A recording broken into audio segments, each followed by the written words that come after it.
Uh, the next show segment isn't on Lionel, but it's on O scale from a different perspective. It's O scale high rail. And Dennis Brennan is going to be the host for this segment of the show. We're going to do this once a month, the same as we're doing O scale once a month. So, Dennis, welcome. Thank you, Jim. Hi, guys. Dennis, maybe you can explain a little bit about what on earth three-rail high rail is. Absolutely, I can do it.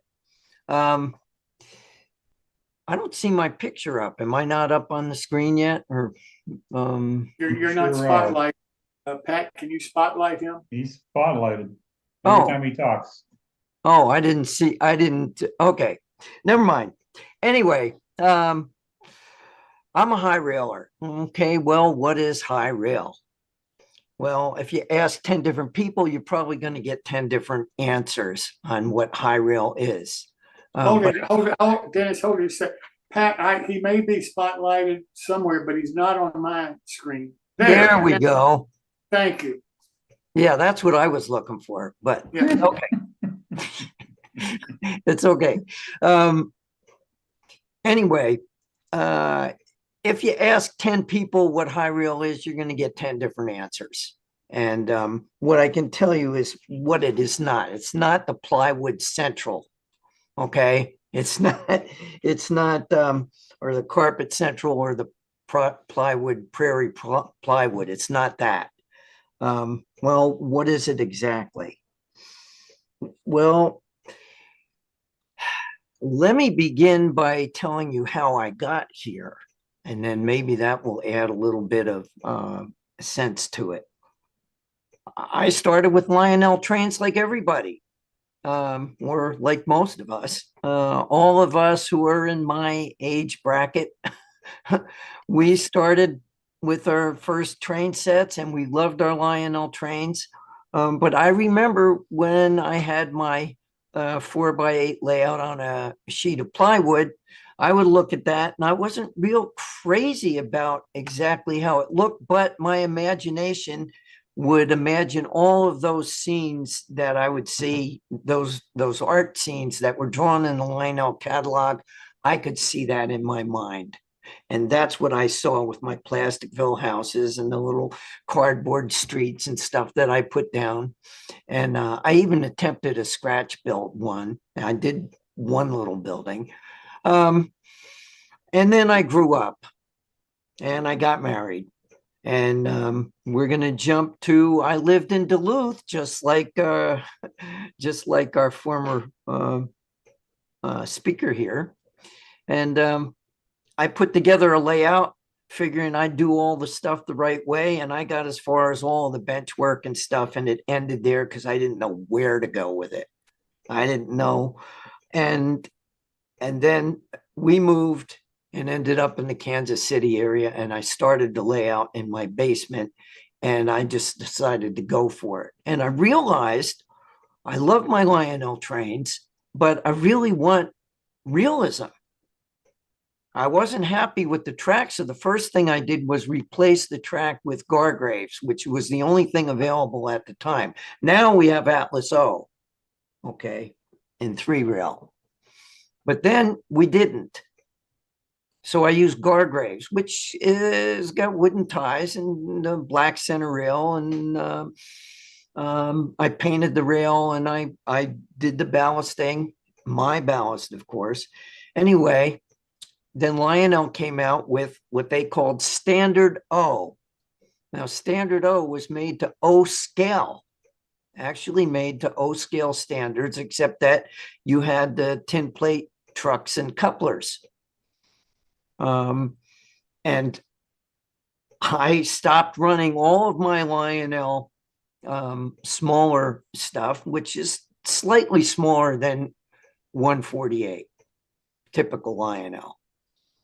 And I started buying Craftsman kits.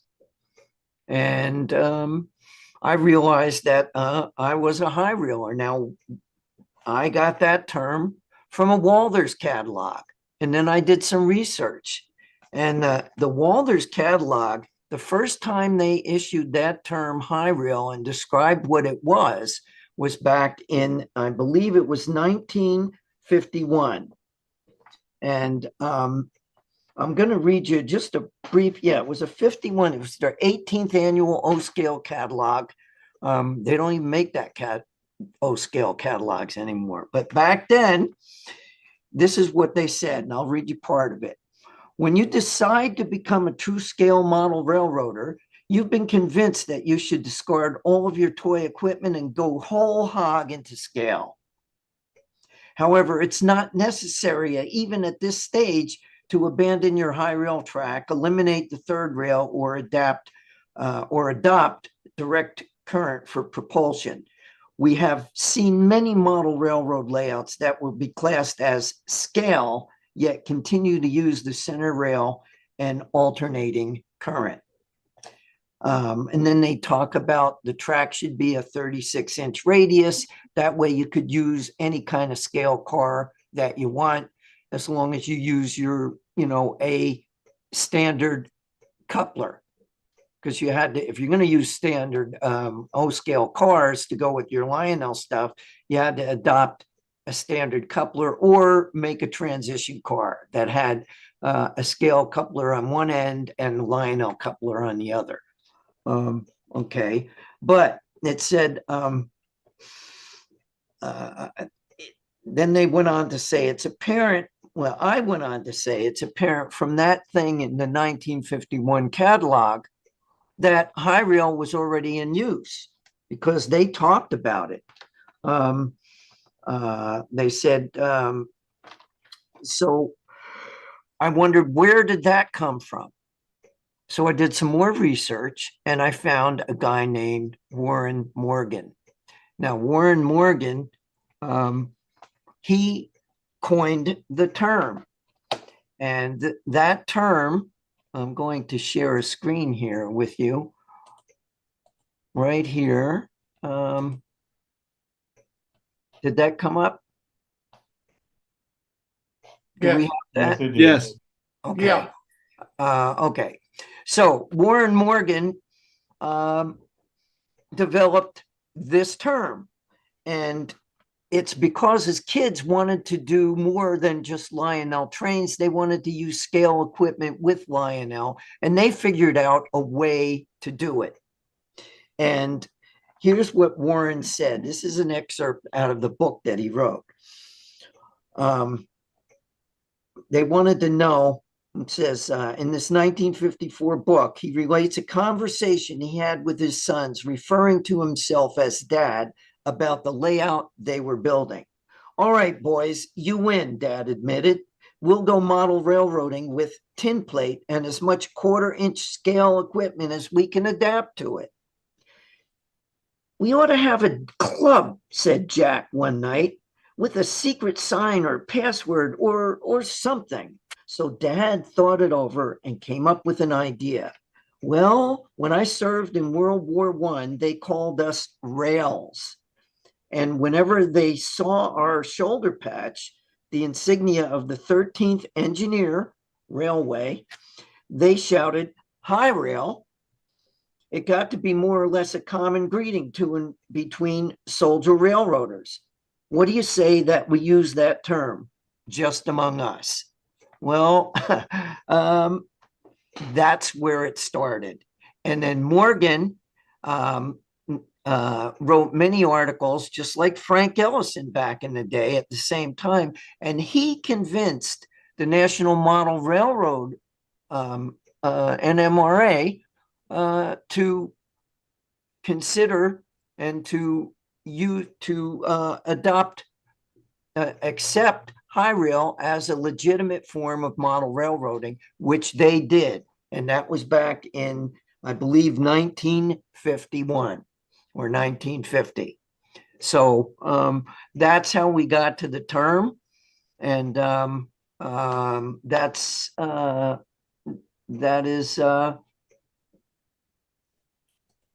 where it is. So right now, that's what I do. my modeling is strictly scale, except for the 3-rail track. And I still use Lionel couplers. Now, there's some high railers who even take it further than that, and they have adopted scale couplers. They put KDs on their cars. And in fact, Atlas O for 3-rail even makes that easy. You can remove the trucks and put on scale couplers. There's a mounting for them. So anyway, that's where that comes in. Here's a little shot. I'm going to share this. I'm going to share this screen.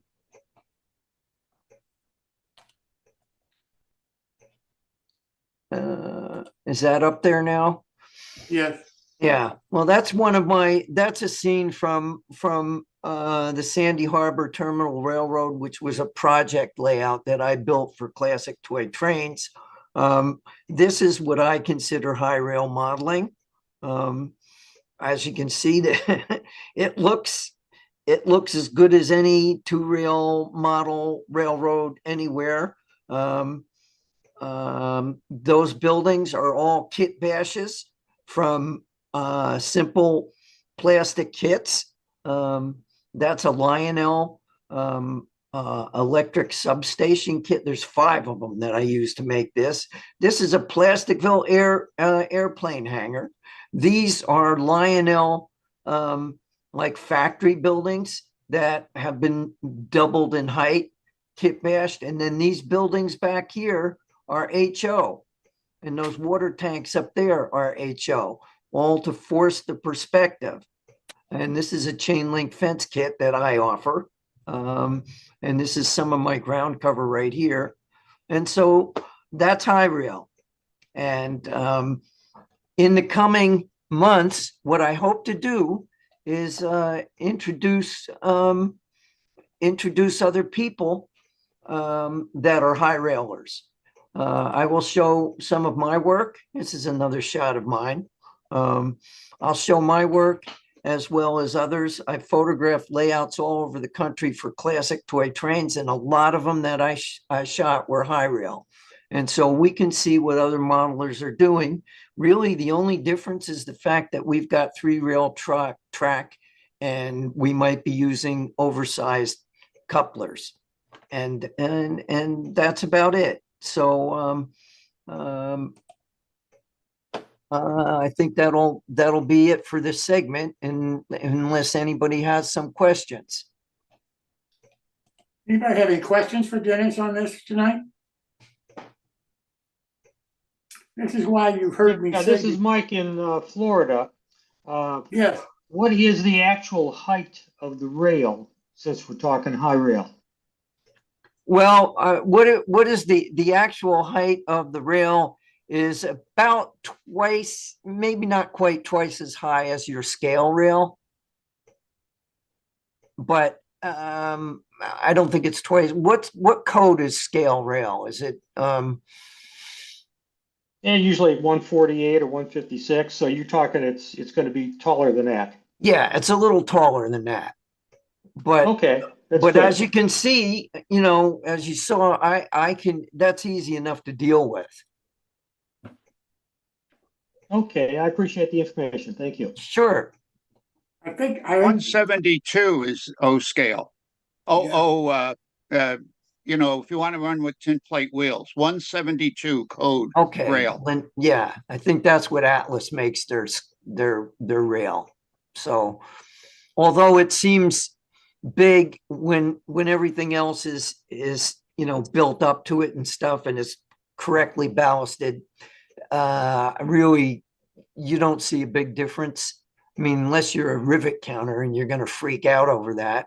But then if you're a rivet counter, you want to go Proto 48, no? So any other questions? I guess from my standpoint, the reason this is important is because this is all modeling. That's what this show is all about. I don't really care whether it's 2-rail or 3-rail.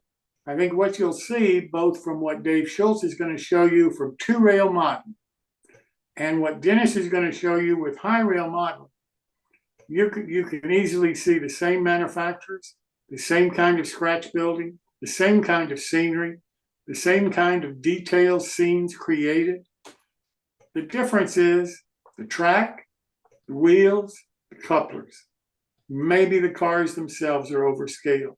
But as Dave Schultz said, some of Lionel now, they're producing scale cars in O-scale that can run either 2-rail or 3-rail. Mhm. So it seems to me that from a manufacturer's standpoint, a seller's standpoint of products, they don't really care whether it's high rail or scale, because they're selling basically the same products. It's just that the rails are different, and the trucks and couplers are different. And I think as we go through the series, you'll be able to see that more and more from both Dennis and from Dave Schultz. So Dennis, Dave, thanks again so much for your participation tonight.